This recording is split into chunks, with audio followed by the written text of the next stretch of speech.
안녕하세요. 저는 춘천 한마음교회 황창환입니다. 저는 초등학교 교사인데요. 차가운 외모와 함께 차가운 성격, 차가운 마음으로 찬바람 쌩쌩 부는 차도녀로 살다가 부활하신 예수님을 만나 영혼에 대한 뜨거운 마음과 사랑을 갖게 된 이야기를 나누고자 합니다. 저는 여자치고는 참 무뚝뚝하고 차가운 성격이란 소리를 많이 들었는데요. 사람은 마음이 차가우면 그것이 밖으로 표출되잖아요. 사람의 말은 마음에서 나온다고 하는데 타고난 차가운 외모와 함께 차가운 표정과 말투는 주변 사람들의 마음을 싸늘하게 했습니다. 우선 저의 차가움은 외모에서부터 풍겨 나옵니다. 긴 매부리코, 날카롭고 뾰족한 얼굴, 가늘고 긴 손가락 등 이것으로 저의 첫인상은 대략 결정됩니다. 그래서 제가 늘 반박했던 말 중에 하나가 첫인상에 대한 건데요. 첫인상을 중요시하는 한국 풍토에서 저는 늘 마이너스를 받았기 때문이에요. 아니, 사람은 지내보고 겪어봐야 알지 어떻게 첫인상으로 결정할 수 있냐고요. 그런데 저와 함께 지내보고 겪어본 사람들은 역시나 저를 차갑다고 했습니다. 이런 차가운 외모와 함께 저는 성격도 차가웠는데요. 4학년 때 늘 같이 다니던 절친은 저 때문에 심한 마음의 상처를 받은 일이 있어요. 4학년 초에 논문 주제를 정하는 과정에서 그 친구와 저는 같은 주제를 하기로 결정했었어요. 그런데 제가 교수님과 논의하는 과정에서 다른 주제로 바꾸게 된 거예요. 그 친구에게는 왜 바꾸게 되었는지 그 이유나 자세한 설명도 없이 아주 짧고 간단하게, 그리고 얼굴 표정은 싸늘하게 나 논문 주제 바꾸었어. 이 한마디 하고 끝낸 겁니다. 워낙 친한 사이라 바늘과 실처럼 다니던 친구였는데 나중에 그 친구로부터 들은 얘기는 제 싸늘한 표정과 짧은 말 한마디가 너무나 차갑게 느껴지더라는 겁니다. 마음이 너무 썰렁해서 그 친구는 한동안 힘들었다고 나중에 얘기해 주더라고요. 또 20대 후반에 연애할 때의 일인데요. 3년간 잘 만나던 그 남자에게 어느 날 갑자기 전화를 걸어서 다짜고짜 우리 잠시 떨어져 있어. 그랬더니 왜 그러냐고 하더라고요. 그래서 짧게 그냥 더 이상 묻지 마. 그렇게 일방적으로 전화 통화를 한 후 저는 20일간 유럽 여행을 떠났습니다. 이 일을 겪은 그 남자는 제 이름 석자, 황창한의 히읗자도 듣고 싶지 않았다고 하더라고요. 늘 싸늘한 목소리와 냉정한 표정, 설명 없는 이해 요구, 용납할 수 없는 독단적 결정, 도저히 감당이 안 되었다고 해요. 이렇게 저는 표정과 말이 차다고 해서 찬바람 쌩쌩이라는 별명도 얻게 됐습니다. 그 남자가 지금의 제 남편입니다. 이런 차가운 성격과 함께 정말 해결할 수 없었던 것은 마음이 차가운 것이었어요. 마음 깊은 곳에서 일어나는 차가운 바람 같은, 마치 큰 구멍이 뚫린 것 같은 마음은 어떻게 할 수가 없었습니다. 그러던 어느 화창한 5월 5일이었습니다. 저희 가족은 마음에 드는 새 아파트로 이사를 와서 처음 어린이날을 맞게 되니까 어린 딸을 데리고 놀러 갈 계획을 하고 있었는데요. 하필 그날 아침부터 남편이 감기 몸살을 심하게 앓기 시작하더니 일어나지도 못하고 침대에 누워 끙끙거리며 오한이 나서 춥다고 두꺼운 집을 덮어달라고 하는 거예요. 저는 너무 화가 났습니다. 아니, 빗장마을은 마누라도 1년에 감기 한 번 잘 안 걸리는데 키가 188cm나 되고 몸무게는 100kg 넘는 남편이 이런 화창한 날씨에 감기 몸살로 누워있다는 것에 화가 나는 거예요. 얼마나 화를 냈는지 제가 생각해도 이건 너무하다 싶을 정도로 소리를 질렀어요. 저희 남편은 평소 아주 자상한 사람이었는데요. 이런 일을 몇 번 겪은 후로는 무뚝뚝하고 차가운 성격도 그나마 참고 사는데 이제는 사람이 아파서 저렇게 화를 내니 이 정도인 줄 알았다면 결혼 안 했을 거라고 하더라고요. 사실 그 당시 제 마음은 마치 큰 구멍이 난 것처럼 차가워서 남편이 아픈 것 가지고도 트집을 잡아 억지를 부리는 이상한 행동을 보이기까지 했던 거예요. 그러던 중 교회를 다니고 있는 언니들이 예전과 다른 생각과 말을 하고 무언가 확실한 것을 붙잡고 있는 듯한 변화된 모습에 적지 않은 충격을 받았습니다. 그러면서 가끔 저에게 툭툭 던지는 큰언니의 말은 왠지 모르게 제 마음에 남아서 생각하게 만들었어요.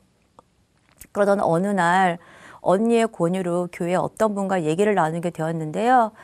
그 얘기를 통해 제 영적 실상을 알게 되었습니다. 제가 예수 믿는다 하면서 실상은 입술로 주여 주여 하는 자인 것을 정확히 알게 되니 큰 충격과 함께 살고 싶다는 마음이 강하게 들었어요. 그런데 살고 싶다는 제 마음과는 달리 교회에 와서는 말씀을 거의 듣지 못했습니다. 그런 시간을 보내는 중에 가장 많이 들었던 단어는 부활이었습니다. 왜 이렇게 부활을 말하지? 이유가 뭘까? 부활이 풀리면 다 풀린다는데 도대체 무슨 말이지? 첫 단추를 잘 끼워야 나머지도 딱 맞아떨어진다는 말은 또 무슨 말이지? 부활이 무엇이길래 매일 부활 하는 걸까? 어느 순간부터 고민되기 시작했습니다. 계속 들어도 모르겠으니 속이 너무나 답답한 거예요. 이렇게 고민의 시간을 보내던 어느 겨울 수련의 마지막 날이었습니다. 저는 제 인생에서 이 날을 잊을 수가 없는데요. 주일 오전 예배 때 한 지체의 간증을 통해 드디어 성령께서 저에게도 부활을 비춰주셨습니다. 그 간증에서 부활과 영원이란 단어가 들리면서 부활하신 예수님을 통해 영원한 것과 썩는 것이 정확히 구분되었고 동시에 영원한 것에 초점이 딱 맞춰지는 겁니다. 영원한 것이 무엇이고 썩는 것이 무엇인지를 알게 되니 진짜와 가짜를 알게 되더라고요. 그러면서 지금껏 내가 가짜를 잡고 살았구나. 이것을 알게 되니 인생의 선이 딱 그어지는 겁니다. 요한복음에 죽은 자 가운데서 살아나신 후에야 제자들이 말씀하신 것을 기억하고 성경과 예수의 하신 말씀을 믿었다고 한 것처럼 성경 전체가 통째로 믿어졌고 성경 말씀이 실제인 것이 알아졌습니다. 사도 바울도 부활로 영원한 것을 알았기에 표대를 향해 달려갔음을 보게 됐습니다. 그리고 믿음은 바라는 것들의 실상이요 보지 못하는 것들의 증거라고 한 것처럼 히브리서 11장에 나오는 믿음의 선진들이 왜 그렇게 살았는지도 그대로 알게 되었습니다. 부활로 영원한 것을 알았기에 구차하게 이 땅에 썩는 것이 아닌 영원한 것을 위해 살았음을 보게 됐습니다. 지체의 간증을 듣고 기도하는데 기도는 하늘을 뚫을 것 같았고 마치 제가 부활의 주 앞에 서 있는 것처럼 기도가 되었어요. 기쁨과 감격 또 죄송함으로 눈물이 계속 흘렀고 예배당에 멍하니 앉아있다가 울다가 했습니다. 그날 저는 부활하신 예수님 앞에 굴복되고 말았습니다. 그동안 그렇게나 들었던 예수 믿지 않는 죄가 얼마나 악랄하고 무서운 죄인지를 알게 되었는데요. 제가 그렇게 차갑고 냉정했던 이유, 다른 사람의 마음에 상처를 주었던 이유는 제 마음의 결국 나 중심, 나만 알고 살던 중심, 내가 주인 되었기 때문이었음을 알게 해주셨고 이 악랄한 중심을 해결하는 말씀은 은혜와 기쁨의 말씀이었습니다. 그 악랄한 중심을 회개하고 예수님을 나의 주인으로 모시니 예수님이 제 안에 계시다는 것이 얼마나 감격스러운지 말로 다 할 수 없는 것이 제 안에 임했어요. 그러면서 이 땅에서 제가 주인 되어 차갑게 살았던 것이 얼마나 헛된 것인지를 알게 되니 제 눈은 영원한 것을 바라보게 되었습니다. 저는 이과 출신이라 무엇이든 정확한 것이 좋았습니다. 원래 책 읽는 것을 싫어하기도 하지만 시, 소설, 수필처럼 읽는 사람에 따라서 생각의 각도가 달라지고 답이 달라질 수 있는 것보다는 누가 풀어도 답이 하나인 수학이 좋았습니다. 그런데 놀랍게도 하나님께서 부활이라는 정확한 증거로 누구든지 믿을 수 있도록 확실한 객관적 증거를 주셨음을 알았을 때 놀라지 않을 수 없었습니다. 부활을 반복해서 들을수록 제 심장에 부활이 새겨지고 제 마음 중심에 자리 잡으니 너무나 확실한 믿음의 터 위에 서 있음이고 이 확실한 믿음의 반석 위에 있으니 모든 것이 흔들림 없이 선명해지는 것이었습니다. 제 마음속에 뻥 뚫려 있던 큰 구멍과 차가운 인생의 바람은 나의 주인 되신 예수님이 제 안에 계시는 것으로 모두 해결되었습니다. 나의 주인 되신 예수님이 제 안에 계시니 나는 누구보다 영혼을 사랑하는 뜨거운 마음의 소유자가 되었음을 알게 해주셨습니다. 세상은 보여지는 걸로 모든 것을 판단하지만 나의 주인 되신 예수님이 제 안에 계시니 저의 차가운 마음을 녹여주시고 제 마음을 풍성하게 해주셨습니다. 그것도 변하지 않는 영원한 것으로 말입니다. 예수님이 제 마음에 계시다는 이것 하나가 저를 온 우주보다도 마음을 뜨겁게 해주었고 예수님 마음이 곧 제 마음이 되었습니다. 그리고 예수님의 십자가 사랑을 부활로 알게 되니 전능자의 말도 안 되는 사랑이 제 몸과 마음을 적셨습니다. 제 차가운 성격에 힘들어하던 남편도 십자가 사랑에 감격하여 눈물을 흘리는 제 모습에 적응이 안 된다고 말하기도 합니다. 부활의 주를 만나 굴복된 이후 제 삶은 새로운 인생의 시작이었습니다. 물론 차갑고 쌀쌀맞아 보이는 외모는 여전합니다. 그러나 제 중심이 굴복되고 영혼에 대한 사랑으로 마음이 뜨거워지니 이것만큼 좋은 것이 없더라고요. 왜냐하면 나의 주인 되신 예수님은 어떤 사람도 어떤 원수도 사랑하신 분이신데 그 분이 제 안에 계시잖아요. 죽은 영혼 살리길 원하시는 주님의 마음이 제 마음이 되니 그때부터 복음을 들고 영혼을 위해 살기 시작했습니다. 학교에서 복음을 전하게 되고 그곳에서 아이들을 만나 양육하기 시작했습니다. 한 영혼이 천하보다 귀하다는 말씀이 제 마음을 흔들어 놓았기에 영혼을 위해 움직이는 것에 모든 것을 투자하게 되었습니다. 몇 년 전 학교에서 만났던 아이들을 잊을 수가 없습니다. 초등학교 4학년 아이들인데요. 집 주소와 부모님 이름이 같고 같은 학년에 3명이라. 출생일이 다른 걸로 봐서는 분명 새쌍둥이는 아니고 도대체 이게 뭘까? 학기 초인 3월에 이 3명의 관계를 찾느라 약 한 달간의 시간을 보냈는데요. 알고 보니 1월생인 누나와 11월생인 동생 쌍둥이 이렇게 셋이 한 해에 태어났더라고요. 게다가 쌍둥이는 일란성이라 제가 구분을 못해서 또 혼란을 줬던 아이들. 그 중에 한 명이 우리 반이었어요. 그런데 그 아이는 매일 학교에 와서 아침부터 책상에 엎드려 있었고 수업 시간에 교과서는 펼치지 않고 성적은 늘 하위권이었습니다. 저는 여느 아이들에게처럼 교과서는 꼭 챙겨라. 수업 시간에 엎드리지 말고 바르게 앉아라 등 말하였지만 그 아이는 늘 듣는 둥 마는 둥 하니까 이런 아이는 어떻게 하는 것일까 정말 고민이 되었습니다. 그러다가 우연히 그 아이의 어머니를 만나 그 집 가정 환경을 듣게 되었는데요. 정말 듣는 순간 놀라움과 함께 눈물이 났습니다.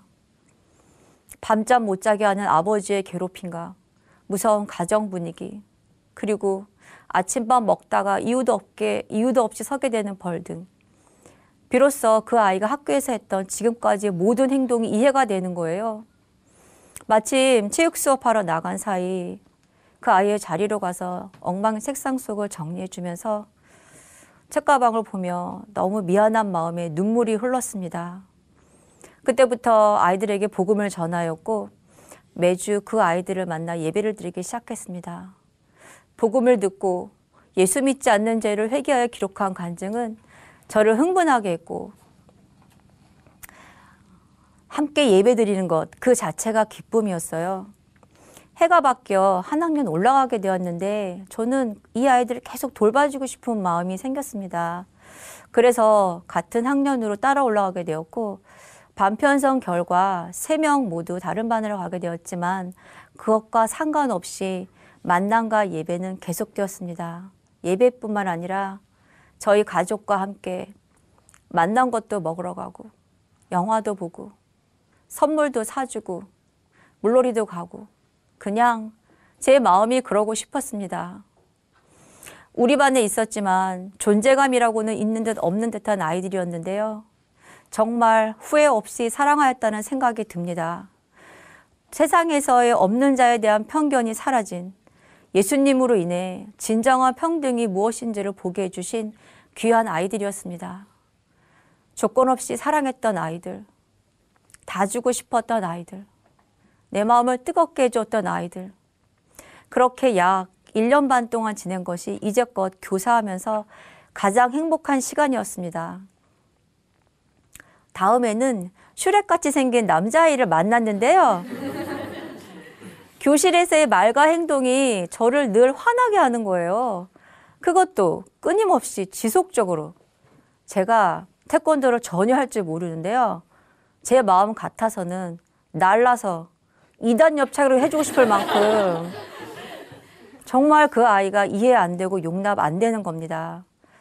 한 번은 아이를 불러 잘못을 짚어주면서 이번엔 도저히 안 되겠다 싶어 어머님께 상담하러 오시라고 하였고, 어머님이 오시면 그동안 아이가 잘못하여 기록한 반성문을 모두 보여드릴 것이라고 단단히 마음먹고 있었어요. 그러다 예배를 드리는데 사랑은 허다한 죄를 덮는다는 말씀, 또 율법의 완성은 사랑이라는 말씀이 저를 계속 찌르면서 예배 내내 이 아이가 생각나는 거예요. 다음날 새벽에도 이 아이가 계속 생각나면서 하나님께서는 기도하게 하셨어요. 그러면서 하나님께서 원하시는 것을 알게 되었는데요.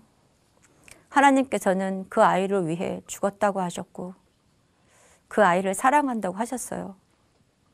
그 말에 그냥 제 마음이 무너지고 말았습니다. 그동안 아이를 야단치고 난 후 제 마음이 무거웠던 이유는 예수 믿지 않은 교사처럼 했기 때문인 겁니다. 하나님께서는 어머니께 무엇을 말해야 할지를 알게 해주셨습니다. 드디어 상담하러 오신 깐깐한 어머니. 하나님의 마음을 안 후 수십 장 되는 반성문은 보여드리지 않으려고 했어요. 그런데 어머니께서 우리 아이가 무엇을 잘못했는지 구체적으로 알고 싶으니 반성문을 보여주세요 하시는 겁니다.